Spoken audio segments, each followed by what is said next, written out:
Welcome back to Deep Diving Dell'Olios. We have a new setup this week thanks to our Patreons over on our Patreon channel.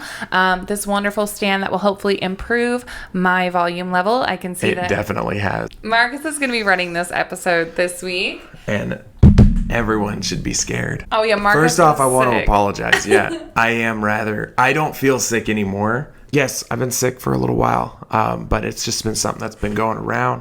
I even missed out on the Patreon this week, which I was not a big fan of, but I was vomiting, so... He knew he was sick in the morning and didn't tell me. Well, I was sick in the morning, and I thought, much like every other evening that it had been that week, I would feel awful by the evening, but I would still be able to keep going, because that's what I've been doing all week. Enough about me, enough about us. Let's talk about... Well, before we get into that... Oh, yes. We do need to thank our Patreons. So, Patreons, thank you so much. Thank you for funding our adventures. We have Mama Allie to thank. We have Emily to thank. We have Kelly, who's brand new to our channel. Brand new. Hi, Kelly. Welcome, Kelly. Hi. We have our mother. Mother. As Marcus always likes to point out. She birthed us. She did birth us. In today's episode, I am going to be covering the construction of the World Trade Centers. And then I'm going to talk in Conspiracy Corner about some of the ways that they may have come down. Yeah, because this is all still, like, theories, right? Yes. Yeah. Spoiler alert. All of them Are theories. Including the officially accepted things that have happened. The North Tower officially started construction on August 6, 1968, and the South Tower, January in 1969. Nice. Now, they were both completed. The World Trade Center, the North Tower was completed in 1972, and the South Tower in 1973. Both buildings took just over 4 years to build, with World Trade Center 1, the North Tower, opening 2 years before on December 1970. And World Trade Center 2, the South Tower, opening in January 1972. So they were both open before their actual completion.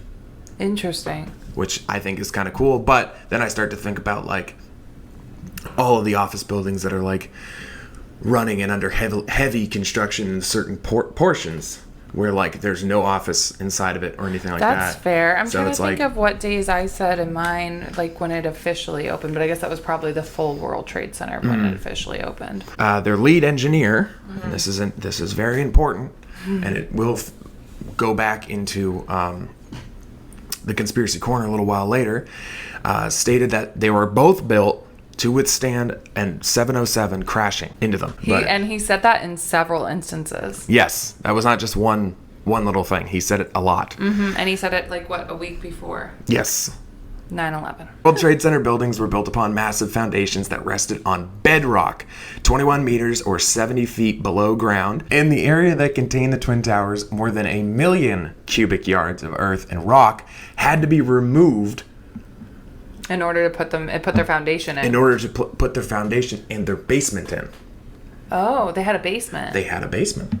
Is that where the parking garage was? That is where the parking garage and a commuter railway system was. Oh, right, yeah. Yeah, so kind of like a little subway system down there. Walls were erected before the basement was built. It was also known as the walls, after they were done construction, was also known as the bathtub. Yeah. The slurry, because of the slurry walls. Yeah, because they had to build the Hudson River out. And even today, when you walk through it, Marcus, it is really, like, you feel small in the footprints of the towers. I would really like to go at some I point. really want us to take a trip and go and see it. These were designed specifically to not destroy the surrounding bedrock around them and to make sure that the whole World Trade Center complex as a whole was kept right side up, not just from the Hudson, but also just from the stressors that were going to happen with the tall buildings, because all tall buildings are meant to flex. Oh, yeah. All of them are built to flex, because if they were all just straight up and down, literally the most minor of seismic event could destroy them entirely. Yeah. And honestly, if they were built just kind of like a fortress, just straight up and down, no ability to flex, they might not have come down in their whole, but the whole top end would have been taken off by a plane. This next bit, and everything I'm going to be quoting from this, is from MIT, a paper written by these lovely people who my sister will Put up. put their names in. But the professor of Civil and Environmental Engineering at MIT, Esther, and Harold E. Edgerton, Associate Professor of Civil and Environmental Engineering at MIT as well. This paper was written by them after the World Trade Centers had collapsed, but it goes into great detail about, and this is where I got most of my information from. But this next bit is kind of ripped straight from them. I have not been plagiarizing them up to this point. So the Twin Towers were built as a steel tubular structural system that differed radically from other structures of that time. The exterior walls were built out of closely spaced steel columns to perform as load-bearing walls, and the interior columns were located only in the core area containing the elevators, which you talked about already. Yeah. They wanted to rent as much space of those towers as they could to businesses and cut down on the elevators and the stairwells, which would in turn make it so that it was very hard for people to get out of the towers when the attacks happened. The outer walls carried the vertical loads and also provided resistance to lateral effects such as wind, earthquake, impact. Figure 8, which she'll display now, shows a view of the exterior wall. Wow. Sorry. The towers were square in plan with sides of 63.7 meters, 209 feet. The structural height of each tower was 415 meters, or 1,362 feet. The height of the top floor was 411 meters, 1,348 feet. The towers were built as frame-tubed cantilever structures.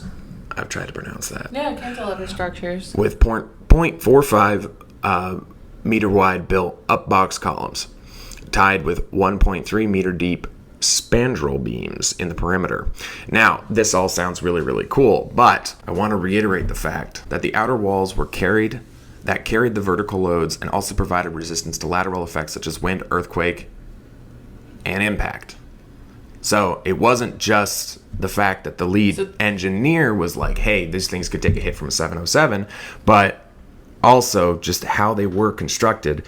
Other scientists are able to look at it and say, oh, these things were built to take a hit. Like they could 100% take something slamming into it. I really do think that Empire State Building being hit, yeah, a couple decades prior, that was a thought, in everybody's brain of we need to make sure that if on accident a commercial jetliner flies in. The beams and columns were prefabricated into panels and assembled on site in a staggered fashion by bolting and welding the perimeter member assembly made of 59 columns over the 63.7 meter wide facade, ensured the load-bearing capacity of the outer skin for gravity load, lateral load, and torsional effects. For those of you who don't know, torsional effects is a twisting effect, so that's more than likely going to be seismic or wind. So they're trying to make sure that it's prepped for either impact or like if there's an earthquake, some type of an act of God kind of situation. Which, honestly, for how serious they were taking the seismic portion into it, I'm sitting back and I'm like, there's not that much seismic activity in New York. Yeah, why were they? They were like super into the seismic thing. Super into that there's going to be a big earthquake. I find that so interesting. Yeah. New York's not on a fault line that I know of. That is interesting that they were so concerned about seismic stuff. I mean, I get it. You're making something that can hold like however many thousands of people. And not just that, but those buildings were around other buildings and people. Yeah. And that's why it is interesting that they both imploded on themselves and not... Like, why didn't they fall sideways? I think it's, the ultimate. Anyways, you're going to get into it, I'm sure. Yes. I mean, I find this interesting. I don't know if you guys do. But if you don't, you're not invited to my birthday party. The columns were spaced 1 meter apart and the spandrels 3.6 meters apart. The 24 meter by 42 meter core, which is what the elevators were in, was comprised of 44 box columns. The core comprises steel beams and columns with reinforced concrete infill panels designed to share part of the gravity loads. The core was designed to resist vertical loads and was not assumed to transfer any lateral loads, which I think is weird, but... What does that mean? Was designed to resist vertical loads, so something coming down on top of it. Okay. But it wasn't designed with any consideration for a lateral thing.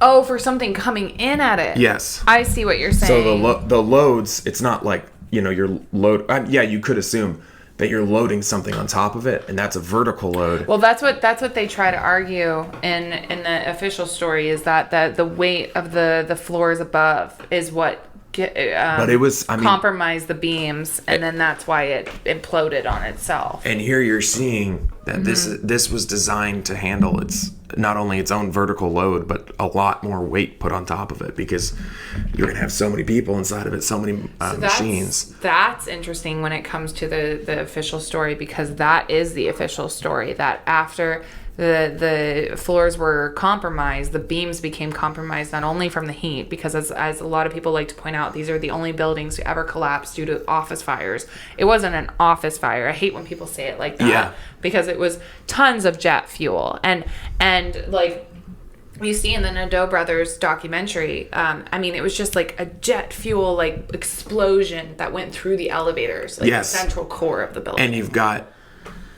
I'll get into jet fuel. Yeah. Perimeter columns were tied to the core only by the truss slab system, and the horizontal faces were assumed to be resisted by the perimeter columns and their connecting spindle beams.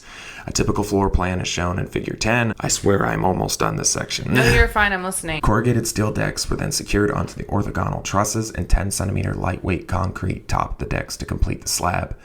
The corrugated steel decking acted as permanent framework and as the composite with the concrete to support the floor loads. It is noted that at a later stage, viscoelastic dampers were attached to the ends of each floor truss, connecting the lower truss cords to the perimeter box columns in order to reduce wind-induced vibrations. Here's a fun fact about wind-induced vibrations. It's what destroyed the Tacoma Bridge. The Tacoma Bridge? Yeah, Tacoma, up north, which they believe that the Mothman was responsible for. It's that really famous bridge that went whoop, whoop, whoop, whoop, because they didn't do any of that stuff, which meant that when the wind blew through the valley, it blew just at the right harmonics to match the frequency of the bridge, which then caused the bridge to start to... And then it went down? Yeah. So that's... I didn't know about this. Where's Tacoma? Up north. I don't know. I can't remember. I'm going to be totally honest. Let's Google. And that's why every single engineer nowadays has a silver ring on their pinky. It's made out of the metal from that bridge, to not forget the tragedy of what happened and what can happen when engineers take shortcuts. It's in Washington. They also thought that they thought they saw Mothman there too. It's also a truck. Yes, it is, Danielle.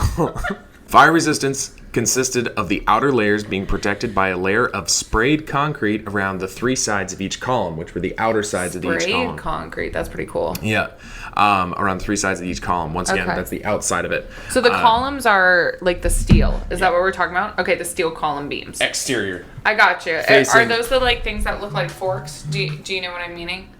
Don't worry about it. It's fine. Oh, like in the rubble? Yeah. Okay.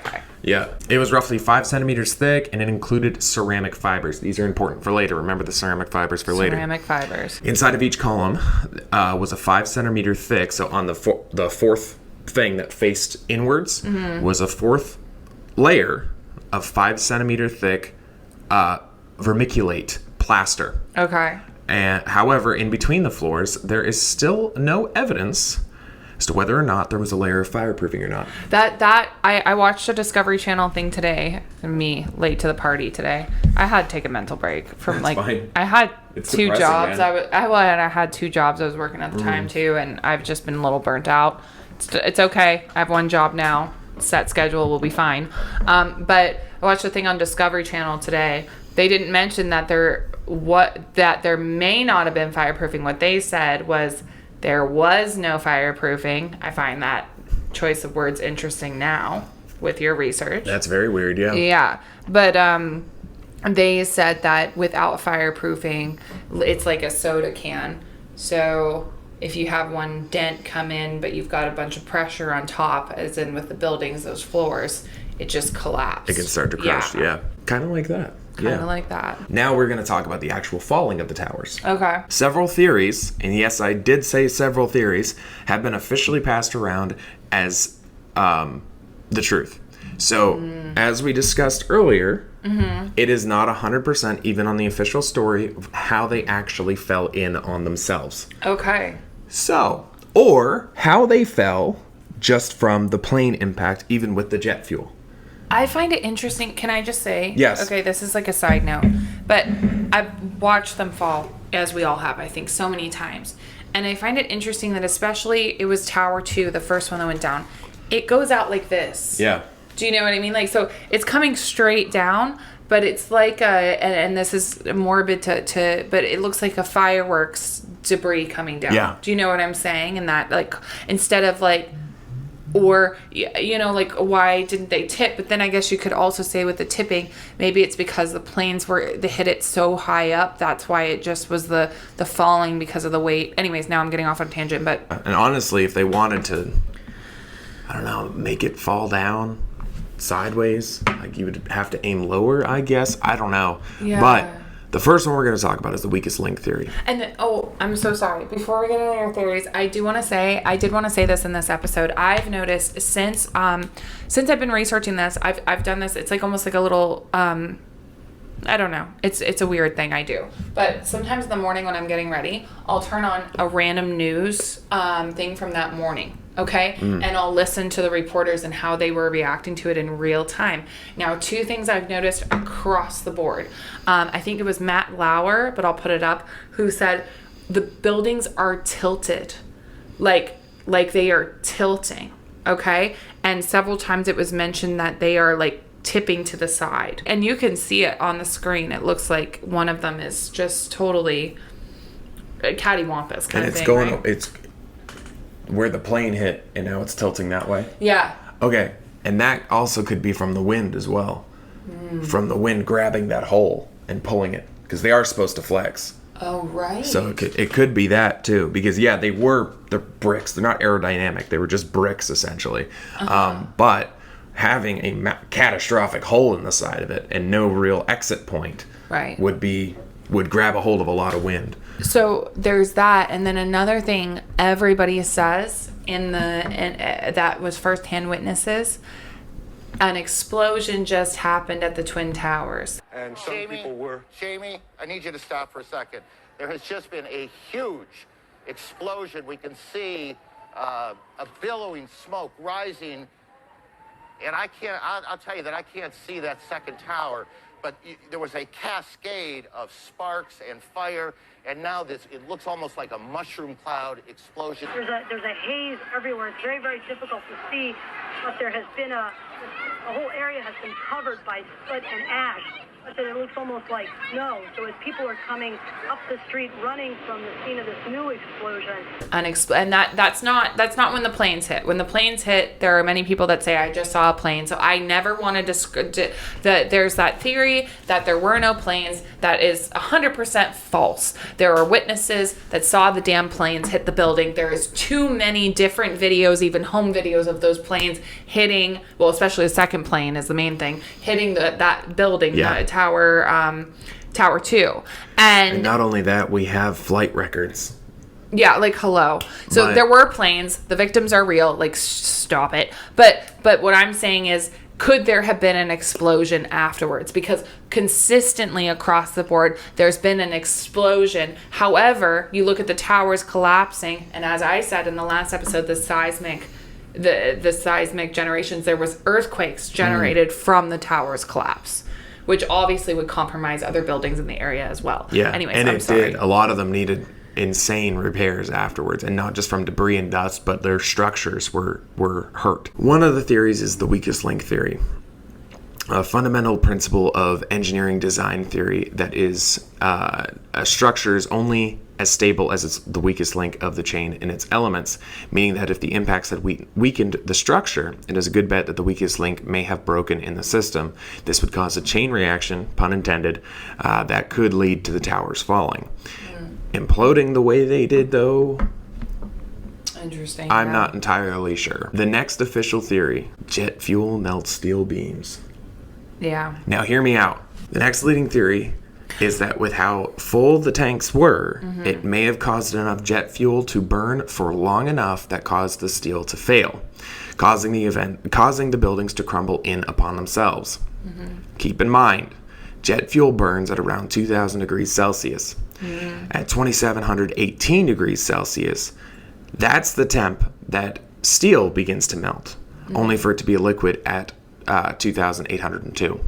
Oh. So it's Needs pretty like quick. 800 more. Okay. Well, my question to the steel beams melting is where we didn't see any evidence of melted steel coming out of the Twin Towers. Mind you, at the museum, you can see one of the beams totally warped. Mm-hmm. But I haven't seen any kind of like Now, melting. that seems like a temperature, like you just said, it's a temperature difference that can't be ignored. However, you must take into account that these flames were essentially operating in an oven in a lot of the areas that they were in. Oh, yeah. Okay. The glass was blown away, but a lot of the areas the jet fuel would have gotten to, like through the center column, Yeah, because it went down through the elevator shafts. was completely closed off. On top of this, around 700 degrees Celsius is when steel loses 50% of its strength. Okay. Steel loses 50% of its strength at 700 degrees. Okay. The jet fuel's already burning at 2,000. Yeah, okay. So, So- they're compromised. Yes, they are heavily. severely compromised. Okay. But hark, I hear you say, what about the fireproofing materials? Yes, concrete. We're getting back to it. Cement. That's concrete, baby. The primary fireproofing material that was used is concrete, which is made partially out of water. Now, Danielle, by your estimation, I don't know if you read ahead. I didn't. I've Okay. just been following along. How It actually is helpful to listen and read. It is, right? Yeah. How long do you think it takes? Because in order to make concrete, you have to mix like the powder, which is a mixture of different elements and stuff, with water. After the concrete sets and you can walk on it and everything, or you can build with it, how long do you think it takes for all the water to get out of it? Oh, I'm bad at this kind of stuff. I don't think it ever gets fully out of it. About 300 years Oh, really? to get fully out of it. Oh, okay. So we got water in that building. Yes, quite a bit of it. And what happens to water if it's over 100 degrees Celsius? It boils. It boils. Oh. And there are a lot of images that even with some of the ceramics, you'll see that if anything's burned around it at about 1,000 degrees for any length of time, it does start to crack and fail. Okay. Which means that the heat is going to be able to get in and touch the steel. Pause real quick. It's like the Titanic. You know how the unsinkable ship and all the officials, there's no way that ship could sink. And that's how we seem to kind of view the towers as this like unfailing couple of buildings. Well, they were built for that. Well, like as if man's not fallible. Yeah. As if we can't, As if maybe they're like the engineer designed it this way, but who's to say that maybe when they were building it, they took a few shortcuts. Well, yeah, and that and happens stuff like in that. everything. Yeah. So, with extensive heat and extreme stress of a plane hitting it, it's not hard to imagine how this theory holds water.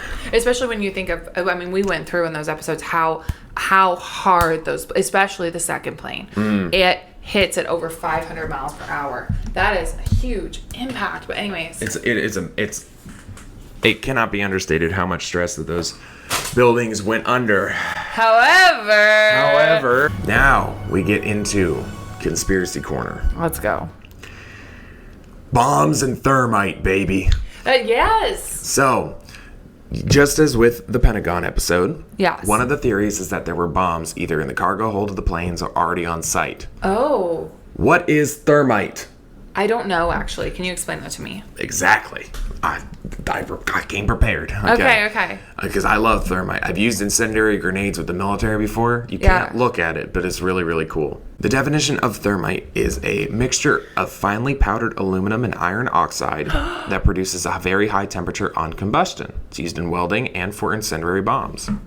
Now, that is a very easy thing to make. It's incredibly easy to make, in fact. So easy to make, in fact, that if you Google it, it's there. They just told me how to make it. It's a 50-50 ratio of those things. Oh, wow. Yeah. And, fun fact, you can shake it hard enough or it can come under enough of an impact to actually be started. How detectable is it? If they're swabbing for explosives, aluminum and iron oxide will be on there. Did you find out if they swab for explosives? I can't find anything. I did find an article that said, so the National Institute of Standards and Technologies found no evidence that the towers have been destroyed by a controlled demolition. Okay, but that's of course the official story, right? But I did found an article where they did say they found portions of explosives at ground zero, and I can pull that up. Thermite, just for the record, burns at 4,000 degrees. So close to double. Oh. Yeah. So with that, okay, but here's the thing. Okay. So are we looking at this from the standpoint of the thermite was already in the buildings? Are we looking from it from the standard of, remember, the hijackers, according to the victims on the planes, said that they had bombs. So are we looking at it in the sense of there were already bombs on the plane? So perhaps when the plane made impact, do you know what I mean? I mean, maybe, yeah. I mean, you could, and I mean, TSA wasn't a thing back then. So. And this is talking off the top of my head right now. Yeah. Some of the reasons for these beliefs are the claim that, well, a 707 couldn't have made it fall, so why did a 767-200 make it fall? There must have been bombs. Here's why a 767-200 is more likely for a to make it fall than a 707. First and foremost, the 767 is much larger than the 707. It has 50% more cabin space, which is an insane amount of space, making it a lot wider, and its fuel capacity made it capable of nearly twice the flight time. Oh, wow, okay. So it had almost a lot of fuel. It had almost double the amount of fuel as a 707 did. Okay. This one is one you've already mentioned. Okay. There were no planes. That's a completely bogus thing. These other things, in Plausible. my opinion, could hold some water. Yeah. However, there were no planes.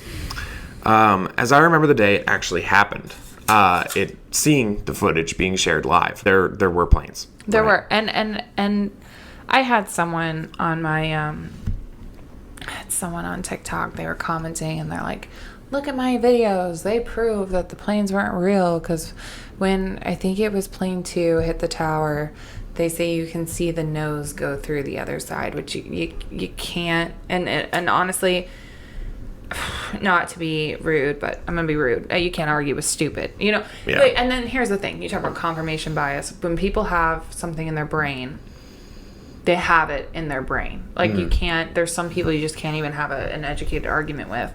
And this was this kind of person. And I'm like, but what about, they're like, well, CNN kept cutting out at that point. So why did that happen? I was like, okay, but the 50 other news stations that were broadcasting it live and people in their own fucking homes. Yeah. It did not, like, stop it. Stop it. Stop it. It's really, really stupid. There were planes, but I am of the opinion to keep, you know, I've always told you guys, always ask the questions. You know, things don't make sense with 9/11. I'll be perfectly honest with you with that. So, yeah, ask the questions of how much our government was involved. And then also ask the questions of everybody's reporting as the towers fall, a huge explosion just happened by the Twin Towers. Well, was it? You know, like, ask those questions. Yeah.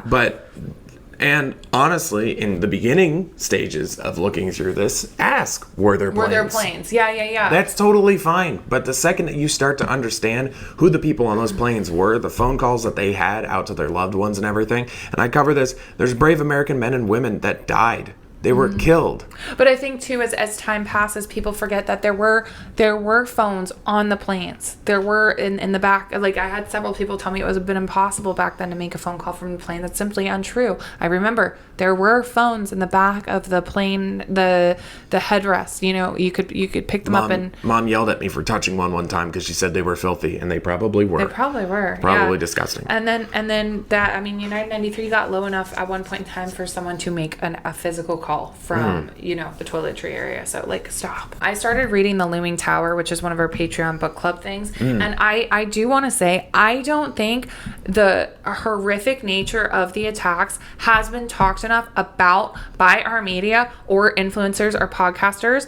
I was reading and it's a first-hand account of this man walking through the tower's lobby that morning. He just walked in, was trying to catch an elevator when the first plane hit the tower. Okay, he was going up for a meeting, and the first plane hits the tower, and he's trying to find a way out, but of course he's totally disoriented because it is literally like in the Nadeau Brothers documentary, The Firemen, they say it's like the plane hit the lobby. Like, that's how disorienting everything was, you know?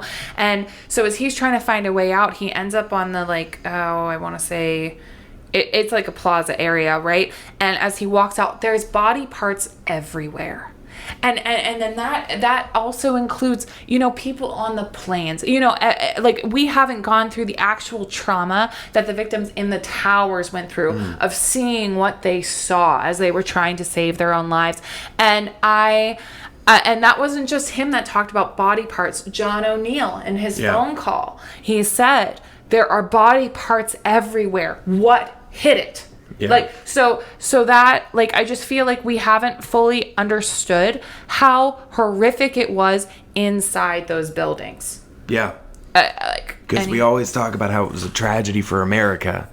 And it was a tragedy. And we see the outside of them burning. Yeah. We don't see that. And what the Nadeau brothers showed, like, they even said as they entered the building, there was a woman on fire beside them, and they chose not to film it. They chose not to film the people that were jumping because out of respect for them. So they were choosing not to film the most horrific things in there. I honestly think they should have filmed everything just because I do think we are almost desensitized to this event. I think it's easy to get swept away in the horror of it all, thinking about how there could have been bombs, thermites, no planes at all, without realizing that you've lost the plot somewhere. Now, I'm far from the person to be casting stones, as my house is made of glass. Personally, I believe that the World Trade Centers fell, or the way the World Trade Centers fell, was either pre-planned or an actual miracle from God himself. There is no other explanation that I could find because of the way they actually fell and the myriad of papers I have read to prepare me for talking about this. However, to me, how they fell is nothing. It's meaningless. We know for a fact that our government knew about these plots. They knew about the holes in our armor. They knew the terrorists by name, address, phone number. Hell, we even trained most of them. The life lost on that day, for as much as bin Laden took credit for it, is all on our government's hands. And it is really, really easy to get completely separated by all these different theories and not understand that the enemy has been on top of us the entire time. Your government failed you. Those entrusted with protecting you failed you. And I failed you. Oh, I'm thinking next week we're going to talk about World Trade Center 7 along with the cleanup of the towers, because that was a mess, and start our response as a government to 9/11, which we are still living with to this day. Yes. So I think that's where we're headed next. Sorry it's been such a minute for this series. Life's been happening. We had a lot going on. Marcus, too, is about to get married. So we have a lot going on in that direction. He was also called back into the military. A lot going on there. And you're going to be away for 2 weeks next month. So I may be carrying one of these episodes. This month. Oh, yeah, it's May. It's gonna be May. It's gonna be May. So he'll be away for a couple weeks. But I did just get a new job, and I'm in a schedule. So that will help with research and all of that. But I definitely want to dive into World Trade Center 7 next. Very deeply. Very deeply. So we will see you next week. And thank you for bearing with us. I didn't mean to totally go off on a Johnny Depp tangent. I knew I wanted to get that stuff out. But then also we were just so busy. I didn't have the time to sit down and research and edit. And I didn't want to do anything half-assed. If you've made it this far into this episode, that was very... very technical in a lot of the aspects, aside from the few rants that we had here and there. But we want to thank you guys so much for listening. But we also want to thank the fact that we have 3,000 subscribers currently on YouTube. That is massive. That is so big. We have grown incredibly fast. And from here on, I think that we will grow even faster with the support and awesome people that we have, especially on our Patreon. Oh, Another big shout out to the people in Patreon. Good community over on Patreon. It is so much fun to sit and talk to those guys. So, thank you guys so much for watching. Thank you. And thank you, Marcus, for scripting this episode. It was phenomenal. I'm surprised. Dude, I was a little surprised too. Thank you guys so much, and we will see you next week. Next week. I'll see you a little bit before that with another Johnny Depp Amber Heard recap. Sorry, they've been kind of off. I was hoping to release them every Friday with the week that I'm recapping, but of course, as I said, life has gotten in the way, and it's just us doing this. But I will get that all situated and get that out to you before next week. But keep your alerts on so you don't miss an episode, and we will see you soon. See ya.